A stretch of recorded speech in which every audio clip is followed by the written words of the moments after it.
ہم شاید خود کو بہت عام سمجھتے ہیں، لیکن آج جو بات میں آپ کو بتانے جا رہی ہوں اسے سننے کے بعد آپ کے آنسو نہیں رکیں گے۔ آج جان لیجئے کہ اللہ اپنے ان بندوں کو جن سے وہ محبت کرتا ہے انہیں کیسے پہچانتا ہے۔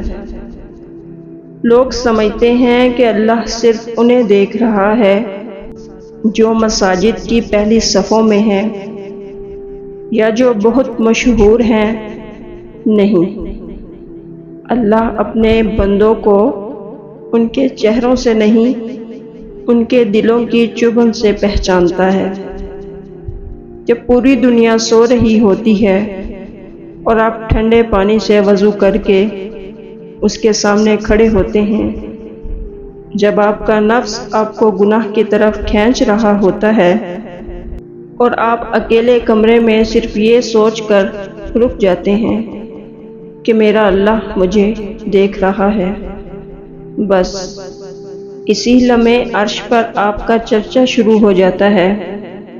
رب کی طرف سے پکار آئے تو مومن دنیا کے کام روک دیتا ہے۔ حضرت محمد صلی اللہ علیہ وآلہ وسلم نے فرمایا تھا کہ کچھ لوگ ایسے ہوتے ہیں جو زمین پر بالکل عام ہیں، لوگ انہیں دھکے دے کر نکال دیتے ہیں، لیکن اگر وہ کسی بات پر اللہ کی قسم کھا لیں تو اللہ ان کی قسم کو پورا فرما دیتا ہے۔ آپ نے حضرت اویس کرنی کا نام سنا ہوگا۔ زمین پر انہیں کوئی نہیں جانتا تھا، وہ کسی بڑے مقام پر نہیں تھے، بہت غریب تھے، لیکن ان کے دل میں ایک تڑپ تھی اپنی ماں کی خدمت اور اللہ کا خوف۔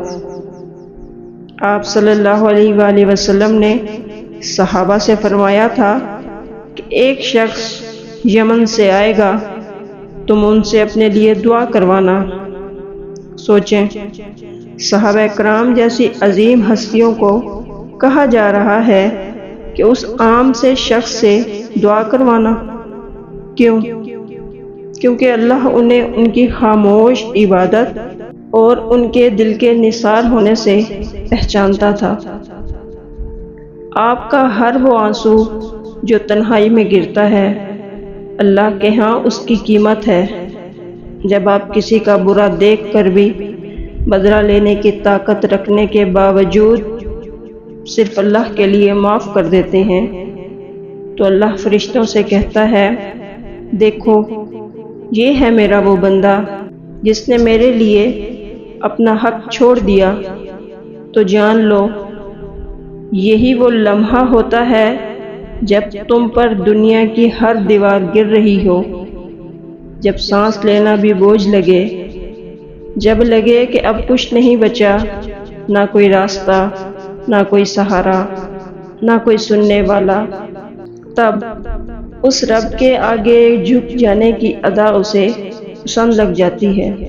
تب ہی دل کے کسی کونے سے آواز آتی ہے، نہایت دھیمی، نہایت مضبوط، مت ڈرو اور غم نہ کرو، ہم تمہیں بچا لیں گے۔ اللہ پاک آپ کے صبر کو دیکھ رہا ہے، وہ ہر وہ رات دیکھ رہا ہے جب تم سو نہیں سکے، وہ ہر وہ سجدہ دیکھ رہا ہے جہاں لفظ نہیں تھے، بس دل کا شور تھا۔ وہ آپ کی مدد کی کمی بھی دیکھ رہا ہے جب تم نے سب سے مانگا اور کسی نے نہ دیا، جب تم ٹوٹے اور کسی نے ہاتھ نہیں بڑھایا، جب تم چپ رہے تاکہ کسی کو تکلیف نہ ہو اور لوگ سمجھے کہ تمہیں فرق ہی نہیں پڑتا۔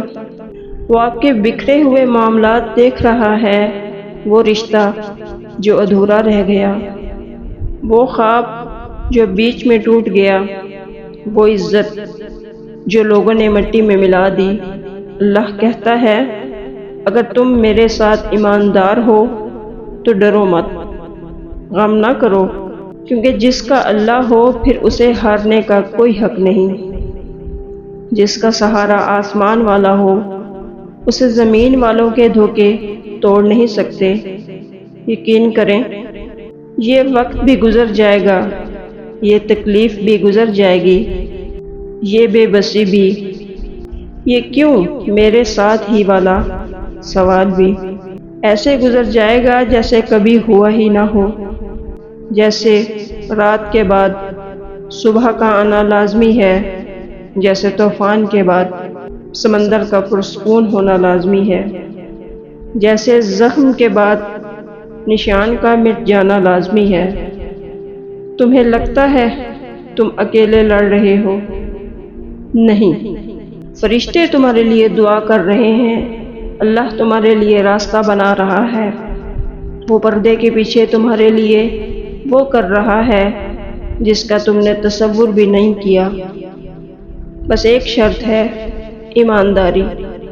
اللہ کے ساتھ سچے ہو جاؤ، شکوے کم، شکر زیادہ، سوال کم، سجدہ زیادہ، کیوں کم، الحمدللہ زیادہ۔